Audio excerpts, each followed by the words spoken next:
So when looking at the results from a Luxembourgish perspective, one might be tempted to see a confirmation of this European trend of voting more right-wing, since the ADR, our most right-wing mainstream party, has gained in fact one seat, their first seat in those elections.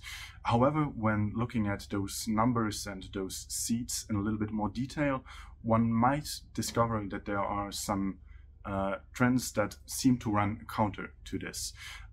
Mostly the fact that the ADR, which in terms of seats, has been the big winner of this election, has not necessarily gained a lot of voter share. This mostly can be explained by the fact that Luxembourg only elects 6 representatives, which is quite a small number, obviously, which means that even quite large changes in voting behavior do not necessarily translate to changes in seats, and inversely, changes in seats are not necessarily the result of large sways in voting behavior.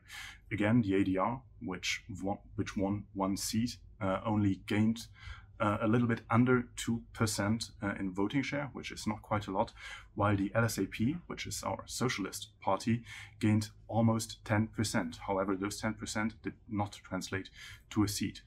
Where there are winners, there have to be losers, which in our case are the Green Party, which seem to be confirming their downward spiral, which they started during the parliamentary elections last year. Our ADR did win. In fact, they got from the liberal DP. While the Greens did in fact lose around 9%, this did not translate in a lost seat, as they retain their one seat that they had before those elections. So what troubles the Luxembourgish voter? I think what we're seeing in Luxembourg is more or less the same issues that have been plaguing Europe in general, with I think a large focus on the cost of living crisis, which in Luxembourg very specifically has turned into a housing crisis. The housing market in Luxembourg is one of the biggest political hot topics and issues that we are seeing today. It has been developing for quite some time. On a local level, we are not necessarily seeing huge improvements being made, although there are some tentative on a national level, we are seeing some attempts at fixing the issues, although results still are somewhat up in the air.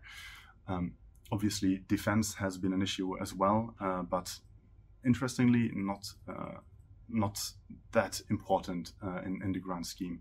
So Luxembourgers are, in fact, despite the cliches, mostly worried about the cost of living crisis.